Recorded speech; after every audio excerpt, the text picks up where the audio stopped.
আপনি এই মুহূর্তে কক্সবাজারের কোন কেন্দ্রে আছেন? আমরা কিছুক্ষণ আগে চকরিয়ার আপডেটও জানছিলাম, আপনি কোথায় আছেন সেটি জানাবেন এবং ভোটের পরিবেশ কেমন দেখতে পাচ্ছেন, বিশেষ করে ভোটারদের উপস্থিতি কেমন চোখে পড়ছে? আসলে নির্বাচন কমিশন এবং সাধারণ মানুষের যে প্রত্যাশা ছিল ঈদ ঈদ ভাব, সেই ভাবটাই আমরা দেখতে পাচ্ছি।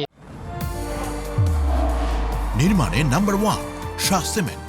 ভোটারের যে উপস্থিতি, বিশেষ করে নারী ভোটারদের যে দীর্ঘ লম্বা লাইন আমরা দেখতে পাচ্ছি, এটা মানে এই যে এটা দেখেই বোঝা যায় যে কি পরিমাণ আসলে মানুষের ভোটের প্রতি আগ্রহ। তারা যে দীর্ঘদিন ভোট দিতে পারেনি, অবশেষে 15-17 বছর পরে ভোটাধিকার প্রয়োগ করার জন্য তারা এসেছেন।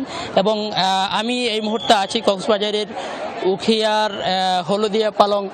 হলদিয়া পাতাবাড়ি সরকারি প্রাথমিক বিদ্যালয়। এই কেন্দ্রে আমরা পুরুষের চেয়ে নারীর ভোটার যে সংখ্যা সেটি সবচেয়ে বেশি দেখতে পাচ্ছি। এখানে টোটাল পুরুষ ভোটার রয়েছে 2612 জন এবং এখন পর্যন্ত 1000-এর মতো কাস্টিং হয়েছে এবং মহিলা ভোটার রয়েছেন, নারী ভোটার রয়েছেন 2441 জন।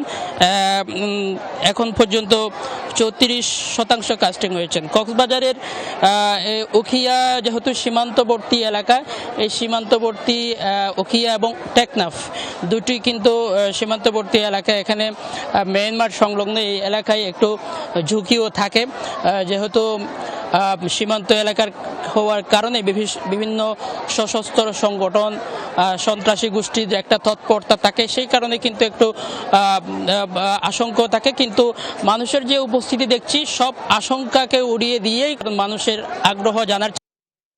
সাধারণ মানুষ যেটি বলছে, অনেকেই প্রথমবারের মতো ভোট দিতে এসেছেন এবং প্রথমবারের মতো ভোটটা তাদের পছন্দের প্রার্থীকে তারা ভোটটা দিয়ে তারা বাড়ি ফিরবেন। এবং সকালের অনেকেই এই যে রোদের মধ্যে দাঁড়িয়ে আছে, বিশাল এই যে লম্বা লাইনটা দেখতে পাচ্ছেন, রোদের মধ্যে দাঁড়িয়ে আছে, অনেকেই কিন্তু অনেকক্ষণ ধরে দাঁড়িয়ে থাকার কারণে অনেকের বিরক্ত হচ্ছে, তারপরেও কিন্তু তারা ভোটটা।